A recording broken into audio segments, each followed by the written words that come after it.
it's really worthwhile being able to talk their language about what you're doing, and to be able to show them data about where and when you're seeing the impact and the direction of travel as that result. Because you have got to be in a position to take a long-term view, and you have got to be in a position to do some things that have very limited near-term measurability. If you're just trying to influence your brand in the market, the perception of you through marketing communications, it's going to be quite ineffective.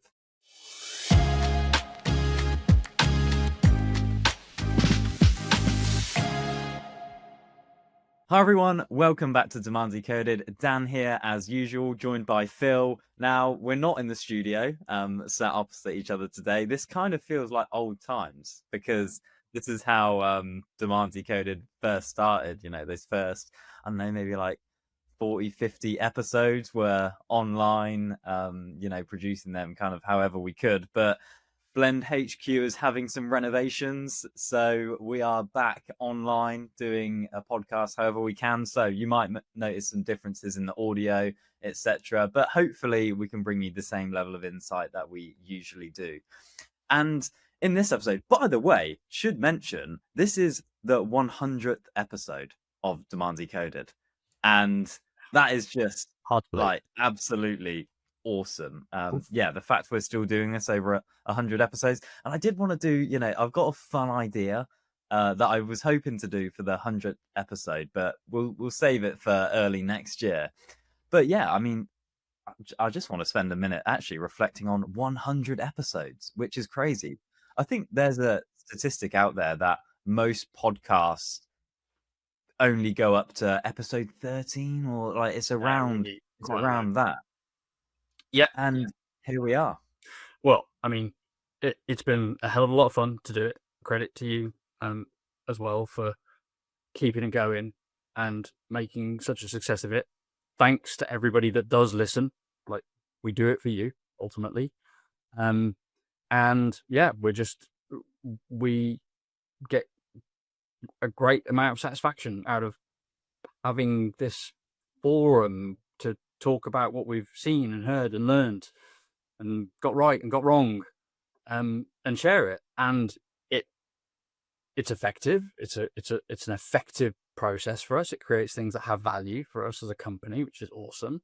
But we also get amazing remarks from people who've heard it and been inspired, maybe sometimes, but been given ideas that they can take and apply. So really just an all-round satisfying thing to do.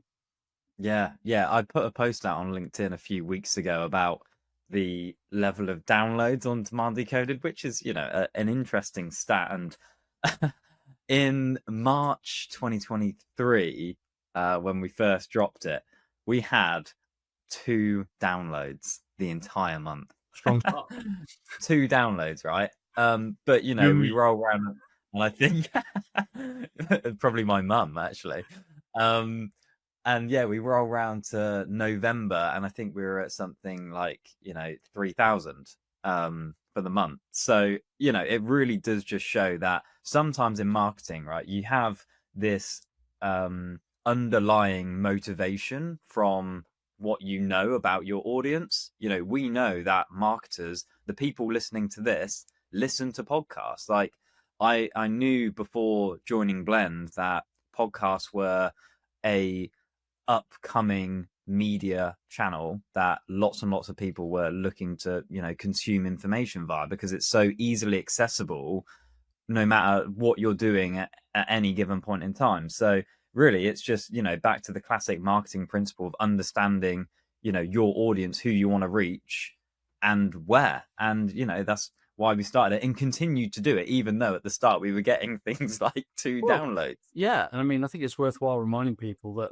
ultimately there are vanity metrics and there are sanity metrics in marketing, and there's short-term impact and outputs, and there's long-term impact and outputs. So like you said, you recognize that podcasts were a growing format and medium, and that there was value in doing that. But we weren't looking for listener numbers initially solely. We didn't let low listener numbers deter us, because there were other reasons for doing it as well. Other short-term near-term impacts that we were able to do by Yeah. recording content in this format. And so even though we are in an amazing position now to have, listener numbers that we really perhaps couldn't have expected to happen this quickly when we began, we still get those other outputs from it. We still get the content in those other formats. We still repurpose them into those other activities that are very much aligned to our understanding of our audience and how they can be reached and how we can get our message across to them. So there's loads and loads of benefits of doing them. And there have been all along, even when our Yeah. numbers were absolutely rock bottom. Yeah. Exactly. We were looking at all qualitative data points in terms of like, were our customers consuming our content? And those that were consuming our content and referencing it regularly, were they, less likely to churn? Did they spend more with us? Like, did they have a higher LTV? Then the, small number of people that came to us as a result of listening to our podcast, did they convert better? Like and were we getting DMs on LinkedIn? Were like the comments, etc., that we were getting on LinkedIn Lives at the time, like actually highly engaging? Did we kind of get the early signals that this is resonating with the right people? And yeah, we did. We looked beyond, like you say, the vanity metrics. If we were in a classic position where we were just looking at impressions, leads, etc., from this direct channel in a typical attribution way, would have switched it off in April 2023, but we're still going. Yeah, and it gives us the long form video and audio that fuels some of our other channels as well, which we've always had as an objective and a goal for it. So it's really ticking a lot of boxes, in addition to being really enjoyable thing to do that is now starting to drive some really like humbling listens. Before we get into the podcast today, here's a quick word from our sponsors, HubSpot. Think about listening to this podcast right now. You're probably multitasking and catching 70, maybe 80% of it. Now flip that and imagine only catching 20%. That'd be pretty crazy, right? Yet most businesses only use 20% of their data. All the important details in call logs, emails, and chats just left floating in digital space. HubSpot gives you access to those insights to help your business grow. Because when you know more, you grow more. Visit HubSpot.com to get the full picture today.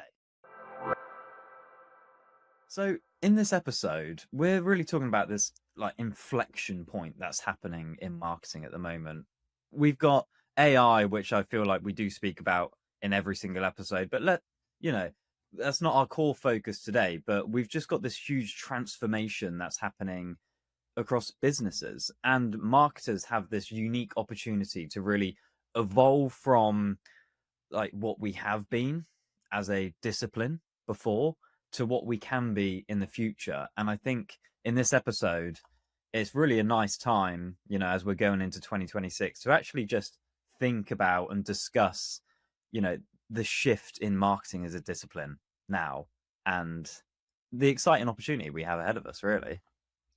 Yeah, and I mean you're a frontline marketer in that sense, so you feel and see and hear it, in ways that our listeners will be feeling it and seeing and hearing it, and so they'll no doubt resonate with what you say. There's constantly change going on, and yet there are also still things that hold constant and still. It appears to be a time, I think annually, particularly around like budgeting time, people start to ask themselves questions around what is their budget recommendation based on. That sort of like points to their strategy, and they start to think, well, how sound and solid is my strategy? Do I have one? What's the basis for this tactical mix that I'm recommending? What data do I have access to? What am I missing? What skills and resources do I have? What am I missing? And it starts to raise a lot of questions around what it means to be in marketing. And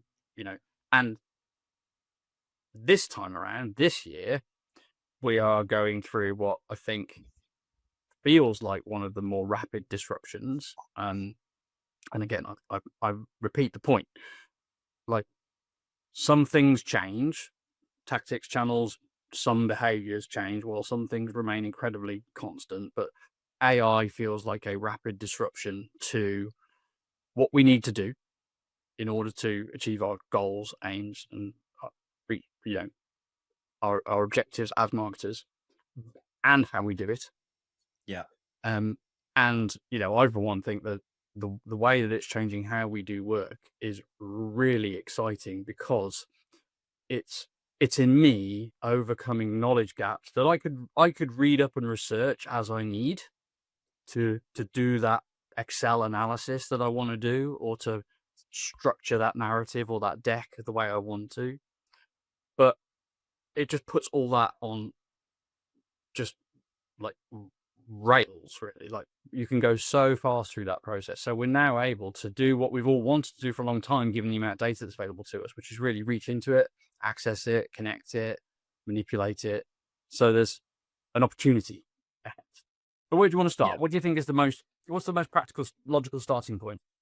Yeah, well, I want to talk about, and you've touched on it a little bit there, which is marketing's unique position in a business to actually orchestrate so many things across all functions inside of the business, despite just being, this one that in previous, years, decades has been like pigeonholed into this comms area. But actually, when we think about the entire buying cycle of a customer, the first engagement they will typically have is with marketing. It's those initial brand touch points when they hear about your brand in association to maybe a problem they have, or they just hear about your brand in general, right?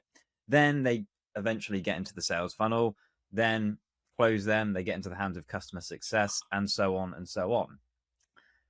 Marketing has this unique ability to influence all of those things, not just the initial, brand touch points, the initial like handoff to sales.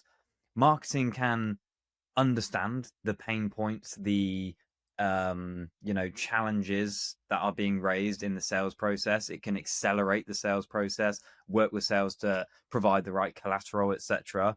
Can work with customer success to like decrease churn, increase lifetime value, like upsell new products, etc. Get feedback for new marketing messaging. It can work with like product to understand what the market actually want, to then develop the product, to then market those new things, to upsell to existing customers, like for sales use. Like marketing, really, like when I think of the buying cycle, I put marketing at the heart of it. And maybe I am slightly biased, right? Because I'm a very passionate marketing person. And you could say, oh, well, sales is at the heart because they're, selling everything. Maybe you could replace everything. But in my mind, like marketing is just at this unique opportunity now with access to technology. So like we had Woody, Ask Elephant founder on last time. And when I think about who is best positioned to take Ask Elephant, an incredibly like powerful AI orchestration tool, and roll that out across the business, like marketing is in an incredibly powerful position to do that and have impact everywhere, not just in our little pigeonhole.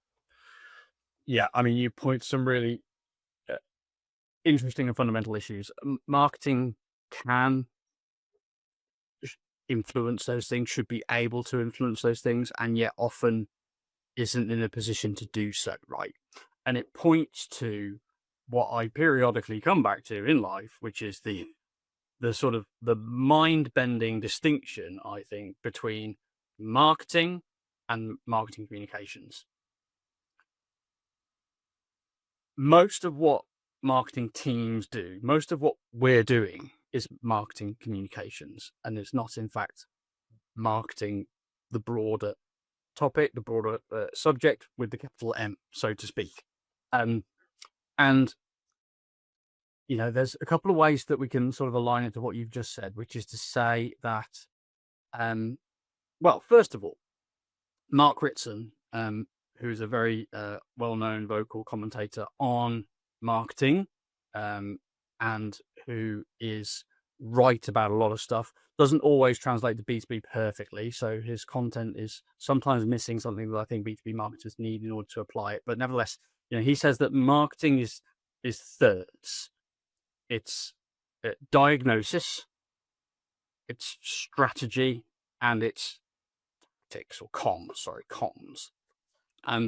Meaning, in order to market a product or a solution, you need to be the person or the team that does the diagnosis at the very highest level, that really, really understand the business, its capability, its product, its market, it's who buys it, who doesn't, why they buy it, why they don't buy it, etc., etc., etc. Strategy is turning that into what is our positioning, who are we going to sell to, who are we going to target, what's our positioning, and how are we going to do it. And then comms is tactical execution of that strategy.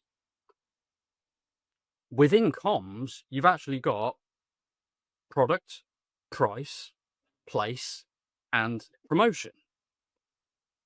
In actual fact, what most marketing teams are doing is just promotion, because they're not actually entrusted with price or product or place.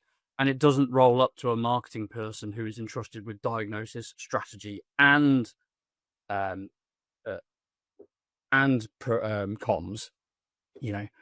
So it's actually this quite siloed, like, little piece of the puzzle. And in Mark Ritson's estimation, marketing is split is 33% diagnosis, 33% strategy, 33% comms, and promotion is just a quarter of comms, and advertising, for example, is 8% of the whole. So it's really important to just know that there's a bigger subject out there that is broader than the tactical execution of whatever strategy you do or don't have. But marketers who are, informed and alert and aware of what their role is in terms of, creating value, driving revenues, tend to see that it exists, that opportunity, that need exists. Whether they can get the responsibility to drive or influence it is a different matter. And I think that's where it's worth remembering that marketing is not just one person. And I think that also causes confusion, or at least causes some structural consequences, which is all marketing people are marketers. But in reality, the marketer that does market level diagnosis, research, and strategy is not the same marketer that you need to do channel level execution. There's a team required to deliver that. And you wouldn't expect everybody on that team to deliver marketing strategy, to understand revenue objectives and how to achieve them, and the role of product and customer success and churn and expansion in the achievement of that goal. That's a high level marketing activity, which marketing managers, marketing directors, and those above should seek to understand. But Mark Ritson's point of view on what marketing is predated by research and thinking that was done long before, which I remember reading when I first got interested in marketing. So for example, Peter Drucker said, perhaps as far back as 1954, that marketing is not only much broader than selling, which is an interesting statement in itself. It's not a specialized activity at all. It is the whole business seen from the customer's point of view. In a weird way, like, marketing is a CEO level responsibility, because it's the whole business as perceived by the customer. And the customer sees it all, right? The product, the service, the flaws, the brand, the message, the channel. It's all underneath that thing. Theodore Levitt said that so distinction appeared in the 60s in his mind between those who base their strategies purely in advertising and promotional techniques, and those who believe that marketing should be tied more closely to the inner orbit of business policy, as in it's a broader topic. And then I think the one that really most people will know is Philip Kotler. Marketing is the process of creating, communicating, and delivering value, not just communicating it. meaning it has a role to play, and it is informed by and informs the delivery of the product and the service and customer satisfaction and hearing what customers say about it, but also defining that product or service, its price, its mix, all that sort of stuff.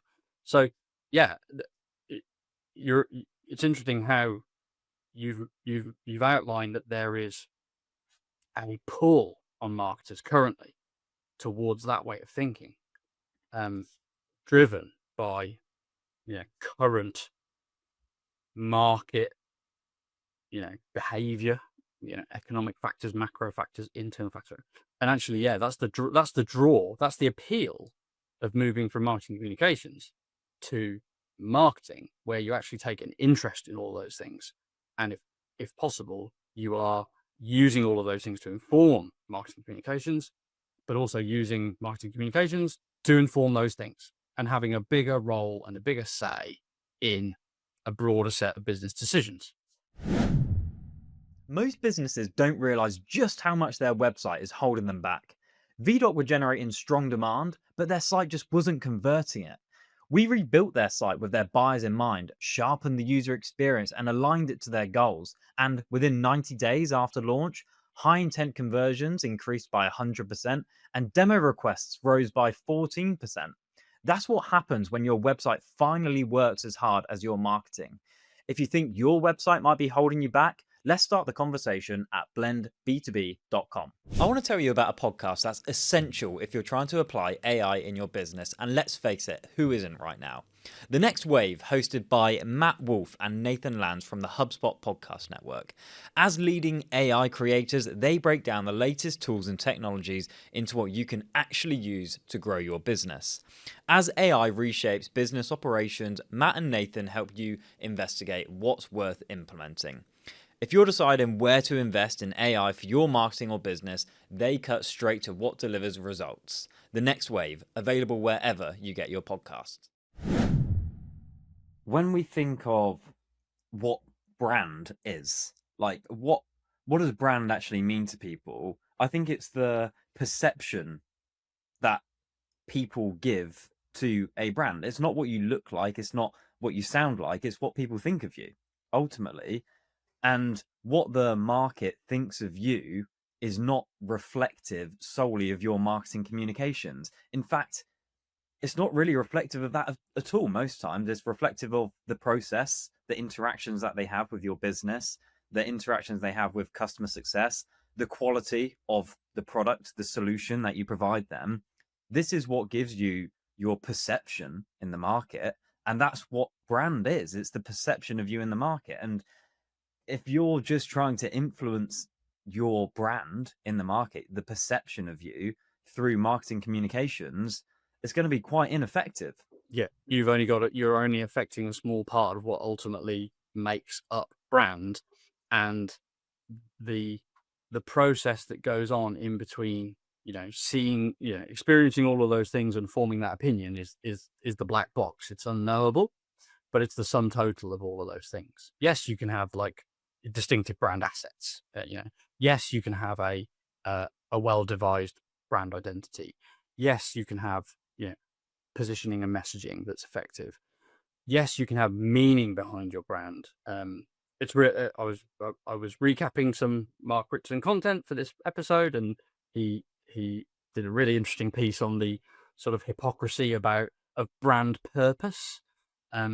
It's easy to stray too far into, he said two things I think are really great. Marketers are ashamed to be marketers sometimes. And that leads to saying things that aren't true about your product or business in terms of what your purpose in the world is, which is usually not to unlock potential or creativity or unite peoples, or to it's to sell product at the end of the day. And to your earlier point, and when we were chatting, which will come up later, I suppose, marketers are not the market. So we'll come back to that when we talk about AI. But, marketers are not the market that they sell to. And so it's always really important to remember the distinction there. And your impression of your brand, your impression of the work that you do, is informed by a completely different set of things to the external perception, which is a critical inflection to bear in mind. And yet, it you know well that, and a lot of marketers know it subconsciously, that if all you have at your disposal is comms and tactics, then it's not a full picture, and you can't make up for all, you know, misalignment or flaws in the other parts of the business with the comms. You can't correct, uh, you can't achieve product market fit by saying it. you know, for example. Absolutely, absolutely. And yeah, you can't do all the, yeah, you can't increase customer satisfaction through comms. Like, you can't do all of these things through comms. So let's talk about actually the position that we're in then to affect this change. Marketing has been pigeonholed in comms for so long.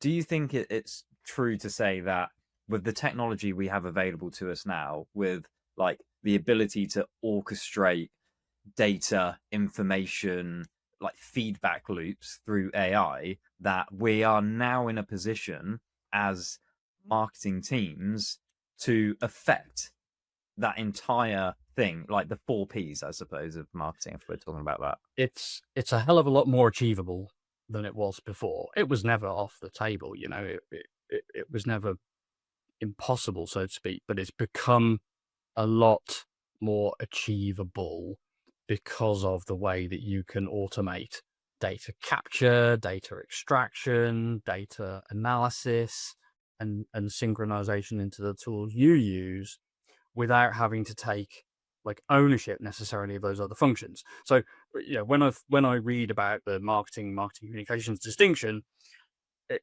it really makes me think, well, hold on, like marketing actually should run all operations, but that's unlikely to work out well. But you can now acquire that data in an effective way from those teams. You can support them with their own data because we definitely have a, we out of necessity, marketers have developed a pretty flexible skill set, like a bit of a jack of all trades. We're quick to adopt new technology, right or wrong. We're required to remain at the leading edge of the evolution of technology or not, and of channels. So we're usually the first to experience and adopt things, like some of the AI tools that exist, and they can be really effective at helping you to gain that insight, gain that data, to be able to process it into a story that is effective at helping you achieve the marketing position as well as the marketing comms position. So yeah, I think you're right. I think we do have an opportunity. Yeah, I really, really do. I think, when we think about product and product market fit as one separation in that marketing absolutely should be able to influence with market insight. The trouble is, we've never had such technology available to us to do that in automated, like predictable, scalable ways.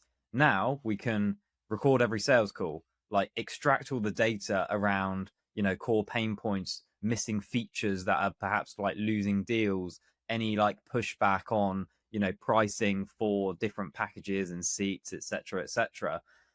We have the ability now to extract all of that data, aggregate it in a way that we can then give to product teams, communicate with them on, what's being seen by the market externally through research, but what's being seen by buyers like that actually come and engage with us, then work with customer success in a similar way to actually get feedback from existing customers. But I do think what you said there about typically marketing's ability to adopt technology and the nature of, I don't know, just like digital marketing, when we actually think of that, is all about adopting, the latest digital channels to influence buyers. So it typically means that marketers, or I think at least the best marketers going forwards, are going to be the ones that do this. When we think about what's still at play to some effect now. Email marketing, direct mail, branded billboards, etc., absolutely still have their place. Like, I don't want to say, this creative side of marketing to engage an audience is just not important anymore. It's so important. It's absolutely crucial to still engage your buyers in a creative way, maybe more than ever before. But I think if we think about marketing, that's still comms, and that's effective comms. When we think about marketing's ability to impact the whole business, we are now in this point where we can use technology. And come back to Ask Elephant. There's other technology out there though that can allow you to orchestrate all of this together. And we've spoken multiple times on this podcast already about growth engineering, and this is really what we mean, and this is why we just believe so much that marketing are in a great position to do this. It doesn't mean that marketing are the only ones that can do this in a business, that can be the growth engineer, that can bring all of this together. But we do think that just because the nature of the discipline allows you to go out and affect all of these things in the best way possible. Yeah, absolutely. And another huge benefit is that this evolution of technology has made fewer things cost prohibitive. So, customer research always been available. Sales call analysis always been available. Lots of these things have existed and have been done by leading brands, and maybe that's why they're leading. But they've been cost prohibitive to a lot of businesses. So if you can't afford to do something, then it's not your fault for not doing it fundamentally. But these tools and technologies are making a lot of that more accessible on at lower cost points. So it's a new era for a lot of marketers who might not have been in a position to embrace or employ those types of methods before. So this is great for us.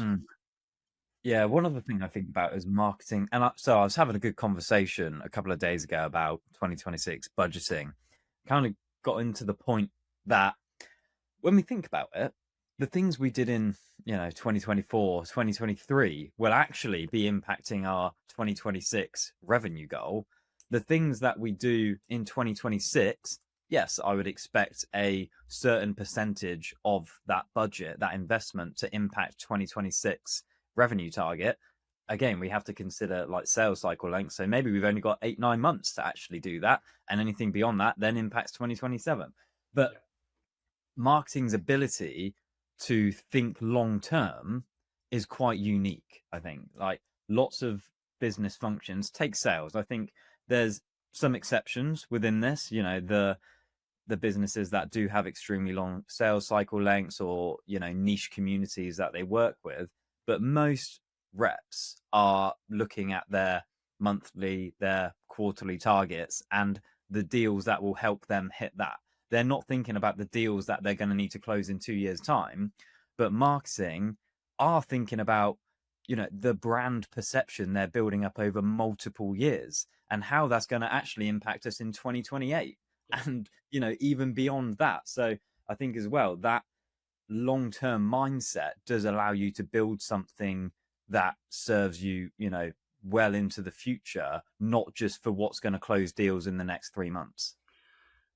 And I think that's one of the reasons why marketers would do so well to learn to talk in financial terms and business KPI terms, as well as their familiarity with marketing terms, because it's not the CFO of a business won't understand the micro marketing measurements that you do, and won't be able to draw a link between them and pipeline today and revenue tomorrow. But if you want them to sort of stay out of that area and give you the freedom to run that engine the way you want to run it, it's really worthwhile being able to talk their language about what you're doing, and to be able to show them data about where and when you're seeing the impact and the direction of travel as that result. Because you have got to be in a position to take a long-term view, and you have got to be in a position to do some things that have very limited near-term measurability, ultimately. So I think that's one reason why there's a pull and a push towards like revenue-based thinking. We've certainly advocated for it for a long time. Um, and I think the changes that are going on in the world um, around biobehavior and AI are contributing to that. But it's also, like say, a way to navigate this long-term, short-term reality where you're the part of the business that is not just focused on now, but you are doing things that will pay out years down the line. Yeah, yeah. I suppose the core message of this episode is really to start realizing the potential that marketing has in a business, and it's not just the communications to the market. It is truly bringing everything together, every single like function that interacts with your buyer, with your customer, and bringing that all back to serve each stage better and better, like to ultimately generate more growth for the business. Yeah, absolutely. Like play a role in that whole process, create, communicate, and deliver value, and use information across the whole span to inform and improve every other part. Because there is no cutoff in the customer's experience from marketing, sales, and delivery. It's a continuum. And there are things that happen in each of those that can improve the other or that customer and produce better results for you as a business. All right. I think, we're getting towards the end of this topic now. Any kind of final thoughts on this, Phil, to leave the listeners with? Yeah, I think it's just worth reminding people that marketing is a team. It's a set of disciplines. Well, marketing communications, marketing, whatever you want to call it. It it's not we are not all the same person or people within that team. So if what we're talking about today feels like, you know, quite a stretch from what it is you're doing, that might be perfectly okay because that might not be your role within the marketing team today, could be in the future. But we're not expecting that every single person who plays a role in delivering marketing communications for an organization thinks like this, acts like this, operates like this. This is the leadership, like, you know, directive, I suppose, to think broad, think big, think about their influence over the business. And there'll be people in the marketing team that can then be activated, to have that effect. But it won't be everybody. We still need broad skills, range of people, internal or external, to deliver the work we're doing. So it isn't saying that like everybody in marketing has to suddenly stop what they're doing and think a new way or take a new interest in something. But as a function within a business, we have an opportunity and, in fact, a need and a calling to have a broader influence, bring together more data, evolve the business operations with new tools and new technology. And that's what we as a group can do within a company. Yeah. And, even as a marketing leader, you might understand the need for this, the opportunity that marketing has within the business to impact all of these things. Doesn't mean you're going to be the one to, stitch together all of the other functions in a Ask Elephant, workflows and notifications off the back of that, and stitching all the CRM together, for notes and updates from all of that data. It's never going to be your job, actually. But understanding, this is just all about understanding like the true potential that marketing has going forwards because of like the huge unlock of technology that we have available to us, and marketing's, common adoption of that technology. And yeah, like you say, Phil, there's always going to be marketers out there that are actually incredibly creative, like incredible storytellers that can communicate with a market at like just such an exceptional level. And you should continue to do that. But we do think that this is the big opportunity for marketing functions within inside of businesses to like unlock that next phase of growth for everybody inside. Yeah, help connect their business, help orchestrate the information and data, and really unlock the potential that realizes. Um, and it's going to be an exciting year ahead. Therefore, Yeah, cool. All right, well, let's wrap it up there. 100th episode done and dusted. We'll be back in the new year, so happy holidays to everybody. Hope you manage to get some time off and spend it with friends, family, and I know I will be. That I'm done after today, so I am really excited, looking forward to it, and I hope everyone else is too. yeah, happy holidays. This episode of Demand Decoded was brought to you by Blend. We help B2B technology companies grow through strategic, creative, and technical expertise, bringing you the capabilities you need to drive demand and turn it into real revenue impact for your business. If you enjoyed this episode, follow Demand Decoded on your favorite podcast platform, leave us a quick review, and we'll see you next time with more insight to help you grow.